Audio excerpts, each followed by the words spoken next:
Music थी लगे मारे जोर से बोलू न पड़े हमारे हालो हाल। नमस्कार देशवासियों, मनसुखभाई सुवागिया अध्यक्ष जल क्रांति ट्रस्ट राजकोट। 1999 में जामका गांव से चेक डैम योजना का प्रारंभ किया। इसमें से इस देश को जल क्रांति मिली। गिर गाय हमारे आंगन में योजना का 2000 की साल में प्रारंभ किया। गिर गाय की क्रांति हुई और देश को लुप्त होते देसी गौवंश रक्षा का मार्ग मिला।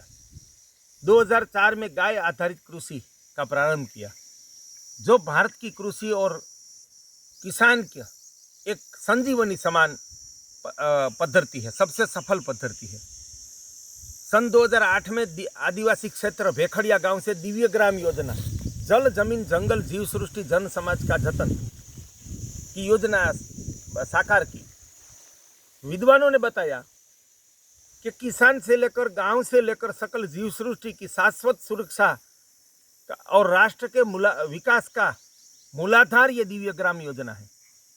परमात्मा की कृपा है कि ऐसी चार क्रांतिकारी योजना राष्ट्र को और जगत को प्रदान करने का मुझे अवसर मिला।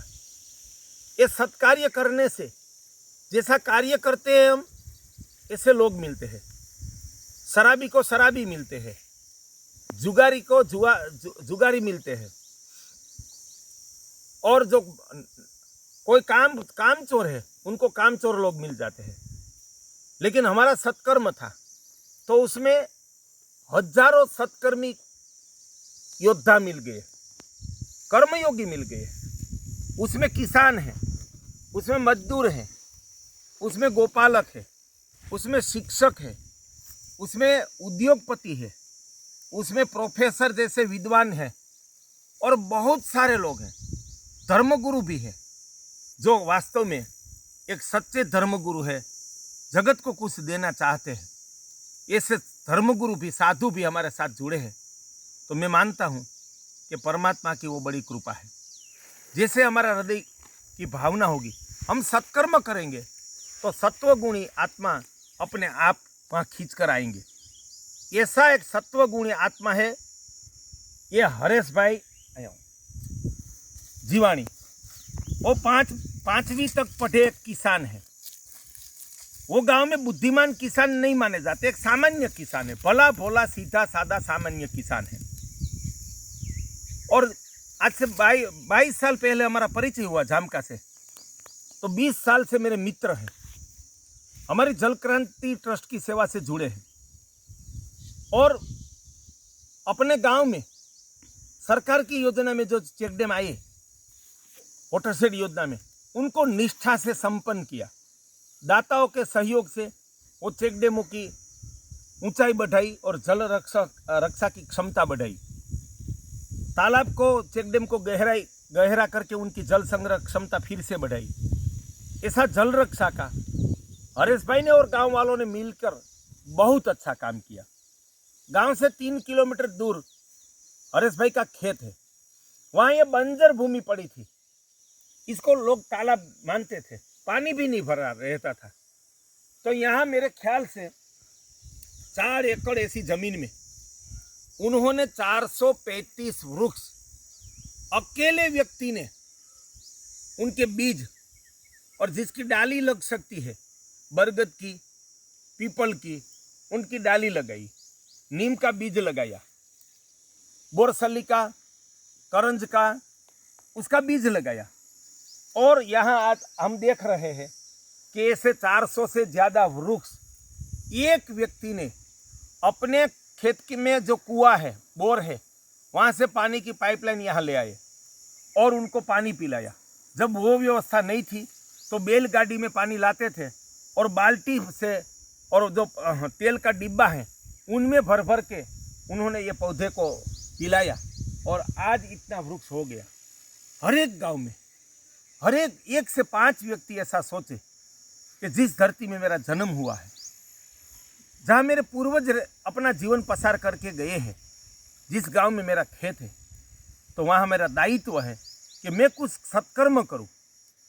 तो कोई जल रक्षा का कार्य करे, कोई ऐसे देसी कुल के वृक्ष लगाए, उनको बड़ा करे, कोई नंदी, जातवान नंदी रखे, गौ संवर्धन करे, कोई गांव के युवाओं को व्यसन मुक्त करे, कोई अन्य विकास के ग्राम सफाई का काम करे, तो हम गांव को एक धरती पर का स्वर्ग बना सकते हैं।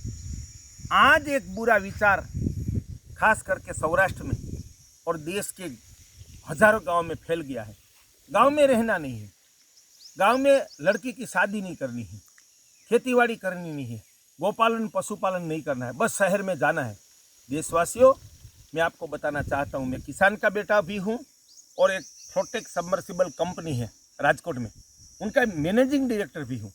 मैंने गांव का जीवन देखा है और उद्योगपति का जीवन मैंने जिया है। इजराइल जैसे छोटे देश की 60 लाख की जनसंख्या है, उनके 40 लाख लोग गांव में रहते हैं, तब राष्ट्र का संतुलित और शाश्वत विकास हुआ है। तो भारत के 138 करोड़ लोगों की समावेश शिक्षा से रोजगारी और शहर में हो सकता है। शायद पश्चिम में सूरज कभी नहीं निकल सकता, लेकिन मान लो निकल गया तो भी भारत के 140 करोड़ लोगों को ना हम शहर में समा पाएंगे, ना उनको शिक्षा से सरकारी नौकरी, अच्छी कंपनियों में नौकरी रोजगारी मिल पाएगी, ना व्यापार में रोजगारी मिल पाएगी। ये किसान का विनाश और राष्ट्र विनाश का दुर्मार्ग है। वो सरकार को भी सोचना चाहिए, धर्मगुरुओं को भी सोचना चाहिए और समाज के अग्रणियों को सोचना चाहिए, शिक्षाविदों को सोचना चाहिए कि हम कभी देश की सारी जनता को शहर में समाविष्ट नहीं कर पाएंगे। तो शहर में जो हमारी अंधी दौड़ है वो हमारा मृत्यु की दौड़ है, विनाश की दौड़ है। देशवासियों, ग्रामजनों, किसानों, जाग जाओ, वो अंधी दौड़ से रुक जाओ और गांव का विकास करो। जल रक्षा से गांव की कृषि पैदावार 2 से 3 गुनी सैकड़ों गांव में हमने की है। जातवान गोवंश का पालन और जातवान नंदी से, शुद्ध नस्ल के नंदी से संवर्धन करके गांव का दूध उत्पादन 5 से 10 गुना हजारों गांव में कर दिया है। गाय आधारित कृषि से 2 गुना प्रॉफिट मुनाफा कर दिया है। और मिलजुल के ऐसे पर्यावरण की रक्षा करेंगे तो गांव वास्तव में धरती पर का स्वर्ग बन जाएगा। उसके लिए हमने एक नई योजना बनी है, दिव्य ग्राम योजना। और गुजरात के छोटा उदयपुर का भेखड़िया गांव को देश का पहला दिव्य ग्राम बनाया है। वो गांव 100% व्यसन मुक्त है, तंबाकू शराब से संपूर्ण मुक्त, अंधश्रद्धा मुक्त, बलि प्रथा मुक्त है, शाकाहारी गांव है। तो हम ऐसा करेंगे तो किसान जमीन का मालिक बना रहेगा, गांव आबाद होंगे, गाय से लेकर जीव सृष्टि आबाद होगी और भारत सुवर्ण भूमि राष्ट्र बनेगा। राष्ट्र को सर्वोपरि शाश्वत सुखी बनाने का मार्ग है दिव्य ग्राम योजना कि हम गांव का विकास करें। तो ऐसे एक भले भोले किसान ने, हरेश भाई ने, गांव खुंडा, तहसील टंकारा, जिला मोरबी, गुजरात में जो काम किया है वो सारे देश के एक ग्रामीण लोगों के लिए प्रेरणादायी है कि एक भला भोला किसान, 5वीं तक पढ़ा किसान ऐसा कर सकता है अकेला, तो हम क्या नहीं कर सकते। सरपंच क्या कुछ नहीं कर सकता, शिक्षित क्या कुछ नहीं कर सकता, शिक्षक क्या कुछ नहीं कर सकता, उद्योगपति क्या कुछ नहीं कर सकता। ना कर सके तो हम अपाहिज है। हम तभी ताकतवर है, तभी सक्षम है कि हम कुछ कर पाए। तो चलो हम मिलकर अपने जीवन का खुद निर्माण करें।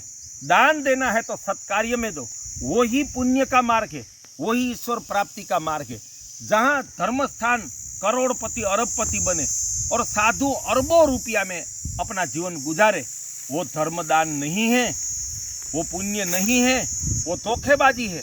उसमें से बाहर निकलो, सच्चे साधु को सम्मान करो। साधु तो परम सेवक है, उपासक है राष्ट्र का, प्रकृति का। हमारे देश के साधुओं को भी मेरी प्रार्थना है कि अब हम आराम छोड़ दें, हम पर्चा चमत्कार आशीर्वाद की बात छोड़ दें। अब हम सत्य ज्ञान की, परिश्रम की, पुरुषार्थ की, निर्माण की, समग्र प्रजा की एकता की बात करें। अपनी व्यक्ति पूजा छोड़कर परमात्मा की उपासना करें, अपने राष्ट्र की उपासना करें और उनका मार्ग है सत्कर्म, नवसर्जन। तो चलो नवसर्जन से हम अपना जीवन बनाए, गांव को नवसर्जन करें और राष्ट्र का नवसर्जन करें और भारत को सुवर्ण भूमि राष्ट्र बनाए। मनसुख भाई सुवाग्या, अध्यक्ष जल क्रांति ट्रस्ट राजकोट।